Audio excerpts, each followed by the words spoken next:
Starving time at Jamestown in the colony of Virginia was a period of starvation during the winter of 1609 to 1610. There were about 500 Jamestown residents at the beginning of the winter. However, there were only 60 people still alive when the spring arrived.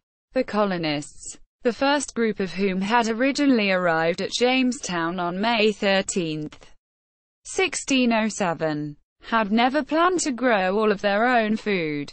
Their plans depended upon trade with the local Powhatan to supply them with food between the arrivals of periodic supply ships from England.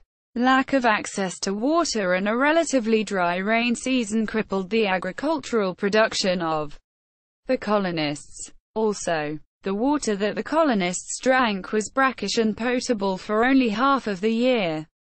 A fleet from England, damaged by a hurricane, arrived months behind schedule with new colonists, but without expected food supplies. On June 7, 1610, the survivors boarded ships, abandoned the colony site, and sailed towards the Chesapeake Bay, where another supply convoy with new supplies and headed by a newly appointed governor, Francis West, intercepted them on the lower James River and returned them to Jamestown. Within a few years, the commercialization of tobacco by John Rolfe secured the settlement's long-term economic prosperity. There is scientific evidence that the settlers at Jamestown had turned to cannibalism during the starving time. Dependency upon outside resources. The English settlement at Jamestown had been established on May 24, 1607, with the arrival of 3 ships commanded by Captain Christopher Newport. The initial small group of 104 men and boys chose the location because it was favorable for defensive purposes, but it offered poor hunting prospects and a shortage of drinking water. Although they did some farming, few of the original settlers were accustomed to manual labor or familiar with farming. Hunting on the island was poor, and they quickly exhausted the supply of small game. The colonists were largely dependent upon trade with the Native Americans and periodic supply ships from England for their food. A series of incidents with the Native Americans soon developed into serious conflicts, ending any hope of a commercial alliance with them. This forced the settlers into close quarters, behind fortified walls, severely limiting their ability to farm the area and trade with other Indian tribes. Various attempts at farming led to kidnappings and killings by the Powhatans, while expeditions to establish relations with other Native Americans resulted either in the emissaries being ambushed and killed by the Powhatans, or proved fruitless in gaining sufficient supplies. The combination of disease, killings, and kidnapping almost obliterated the initial English population. First and second supply trips. After dropping off the settlers and returning to England, Christopher Newport returned to Jamestown again in January 1608 from England with what was called the first supply, and about 100 new settlers. Upon his return, he found that the effects of the lack of planning and lack of skills amongst the original colonists had combined with Powhatan attacks in reducing the original settlement to only 38 survivors. After expanding fortifications, reinforcing shelters, and placing armed men to defend crops from Indian attacks, Newport felt he had re-secured the settlement by the end of winter. Therefore, he sailed for England again in April 1608, returning to Jamestown that October with the second supply. On board were the colony's first 2 women, Mistress Forrest and her maid Anne Burris, as well as more supplies and additional settlers, including craftsmen trained to make glass, trading with the natives for food. Among the leaders, Captain John Smith had emerged as most capable of successfully trading with the natives. Over the first several months of settlement, the survivors, including Smith, had gained sufficient intelligence of the surrounding tribes to start more focused diplomatic initiatives with Powhatan's enemies. Using the Discovery, the smallest of the 3 ships which had been left behind for their use, the colonists explored the surrounding area, including the Chesapeake Bay. Smith successfully traded for food with the Indian Nansemons, who were located along the Nansemond River in the modern-day city of Suffolk. He had mixed results dealing with the various other tribes, most of whom were affiliated with the Powhatan Confederacy.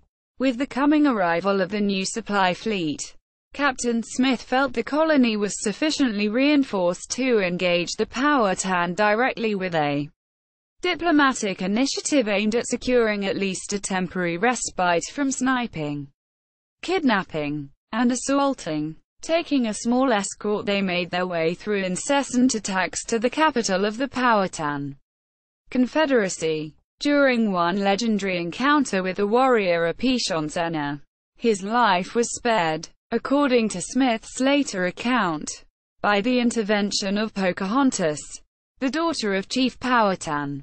This event proved fortuitous for the English, as Chief Powhatan was obviously unaware of the dire straits of the colony.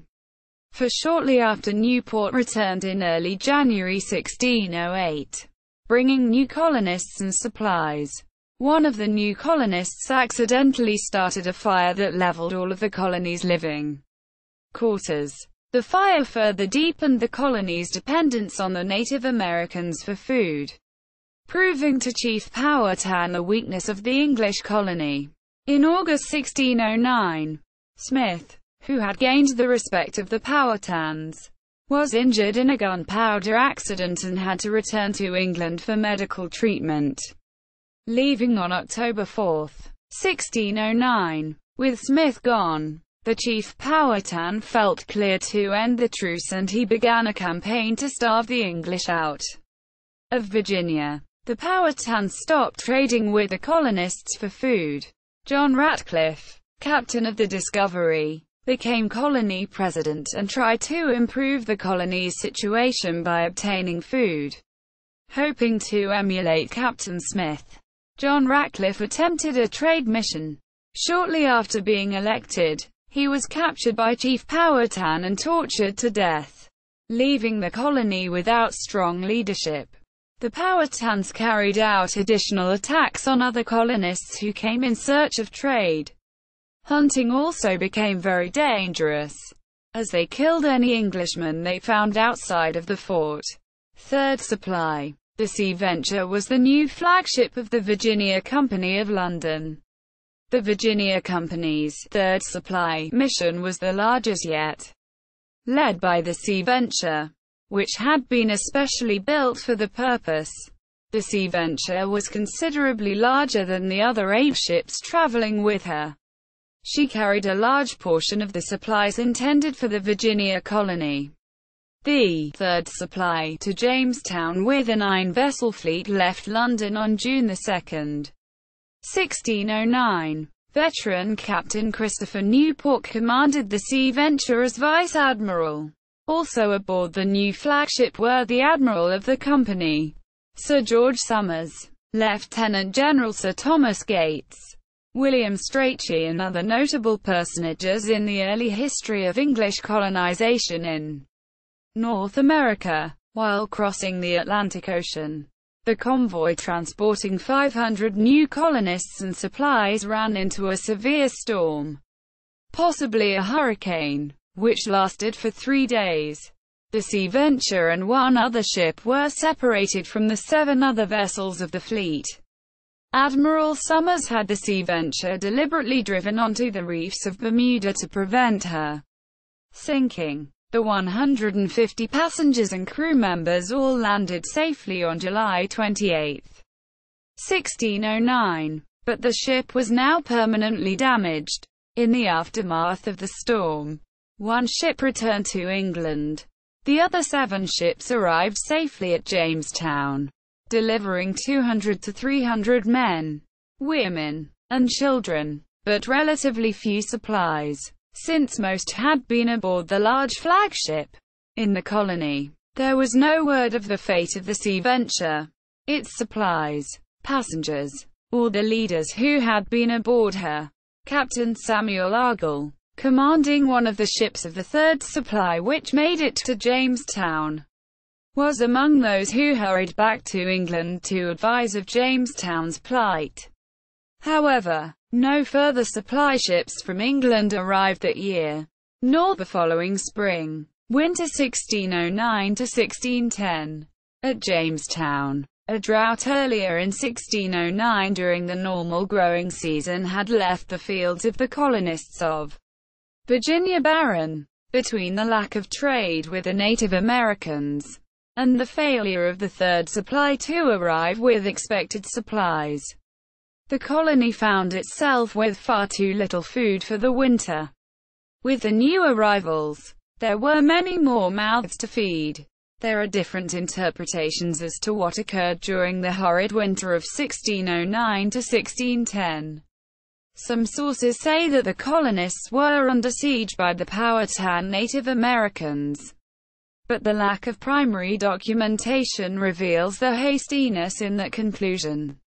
Others say that it was a mixture of the drought, harsh winter and deteriorating native English relationships, or that it was brought on by the English and that it was completely avoidable for various reasons. Hundreds of colonists died horrible deaths from a culmination of different reasons that may never be known. There are few records of the hardships the colonists experienced in Virginia that winter. Arms and valuable work tools were traded to the Powhatans for a pittance in food. Houses were used as firewood. Archaeologists have found evidence that they ate cats, dogs, horses, and rats. Cannibalism has been confirmed to have occurred in at least one case. The remains of a teenage girl of about 14 years of age has been forensically analyzed and shown to have telltale marks consistent with butchering meat. A scientist has suggested another sinister possibility: arsenic poisoning. On Bermuda, shortly after they were shipwrecked, the survivors fitted the Sea Venture's longboat with a mast and sent it to sea to find Virginia. It and its crew were never seen again. The remaining survivors spent 9 months on Bermuda building 2 smaller ships, Deliverance and Patience, from Bermuda cedar and materials salvaged from the Sea Venture. Then, leaving 2 men to maintain England's claim to the newly discovered archipelago, the remainder sailed to Jamestown, finally arriving on May 23, 1610. The survivors of the Sea Venture, led by Sir Thomas Gates, the new governor, and Sir George Somers, assumed they would find a thriving colony in Virginia. Instead, they found the colony in ruins and practically abandoned. Of the 500 colonists living in Jamestown in the autumn, they found 60 survivors, with many of those sick or dying. Worse yet, many supplies intended for Jamestown had been lost in the shipwreck at Bermuda, and Gates and Somers had brought along with them only a small food supply. Viewing the fort, we found the palisades torn down, the ports open, the gates from off the hinges, and the empty houses, which owners had taken from them, rent up and burnt. Rather than the dwellers would step into the woods as stones cast off from them to fetch other firewood. And it is true, the Native Americans killed as fast without. If our men stirred but beyond the bounds of their blockhouse, it was decided to abandon the colony. On June 7, 1610, everyone was placed aboard the ships to return to England, and they began to sail down the James River. Publication of Captain John Smith's books of his adventures in Virginia sparked a resurgence of interest in the colony. This helped lead to new interest and investment in. On April 1, 1610, 3 more ships were dispatched from England bound for Jamestown, equipped with additional colonists, a doctor, food, and supplies. Heading this group was the new governor, Thomas West. Baron de la Warre, better known in modern times as Lord Delaware, Governor West, and his party arrived on the James River on June 9. Just as the Deliverance and Patience were sailing downriver to leave Virginia, intercepting them about 10 miles downstream from Jamestown near Mulberry Island, now a part of the massive U.S. Army base at Fort Eustis in Newport News. The new governor forced the Deliverance and Patience to return to the abandoned colony. This was not a popular decision at the time, but Lord Delaware was to prove a new kind of leader for Virginia. Future of the colony. Among the survivors of the sea venture who arrived at Jamestown in May 1610, and were turned back by Lord Delaware, was a young Englishman named John Rolfe. His wife and young daughter had perished during the journey and delay at Bermuda. While it can be said that Lord Delaware literally turned the colonists around, it could be equally said that John Rolfe, among the groups sent back to Jamestown on June 9, was the individual most responsible for turning the failing economy of the young colony around. His fortunes and those of the colony were both about to change. Rolfe, a businessman from London, had planned to become a planter upon arrival in Virginia, and had some new ideas about exporting tobacco for profit. He knew that the native tobacco from Virginia was not liked by the English settlers, nor did it appeal to the market in England. However, he brought with him some seeds for several new strains of tobacco to experiment with, using the sweeter strains. Rolfe is credited with being the first to commercially cultivate Nicotiana tabacum tobacco plants in North America in 1611. The export of this sweeter tobacco beginning in 1612 helped turn the Virginia colony into a profitable venture. Soon, Rolfe and others were exporting substantial quantities of the new cash crop. New plantations began growing up all along the James River, from the mouth at Hampton Roads all the way west to Henricus, and on both sides of the river, where export shipments could use wharves to ship the product.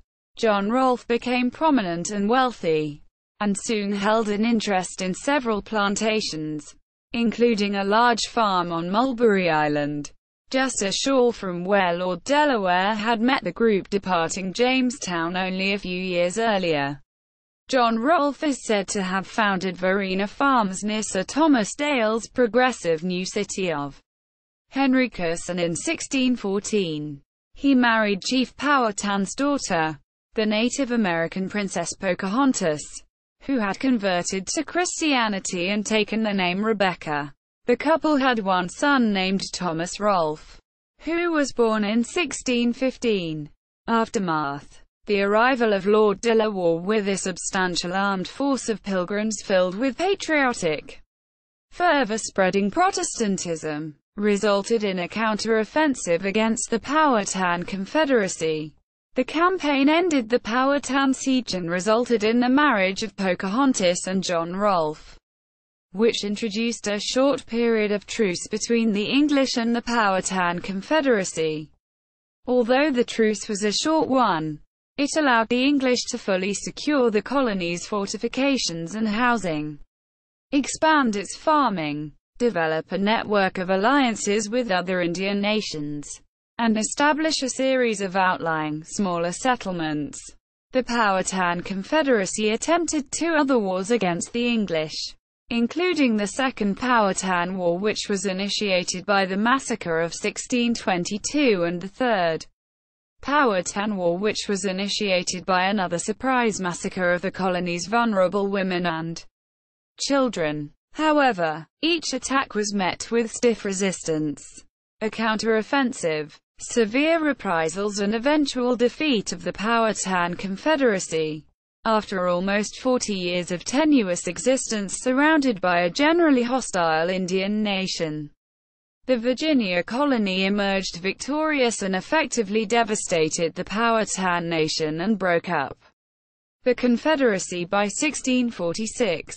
Through the descendants of Thomas Rolfe, Many of the first families of Virginia almost 400 years later trace their lineage to both the Native Americans of the Powhatan Confederacy and the English-born settlers of Jamestown. With tobacco as a successful export crop, the financial future and permanency of the Virginia colony was assured. See also: food security, Jamestown Rediscovery Project, Preservation Virginia website, Historic Jamestown. Where are we digging now? New discoveries at Jamestown by John L. Cotter and J. Paul Hudson. 1957. At Project Gutenberg. The Assembly 2007.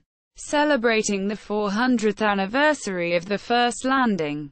Forensic analysis of 17th-century human remains at Jamestown, VA. Reveals evidence of survival cannibalism at Smithsonian Institution.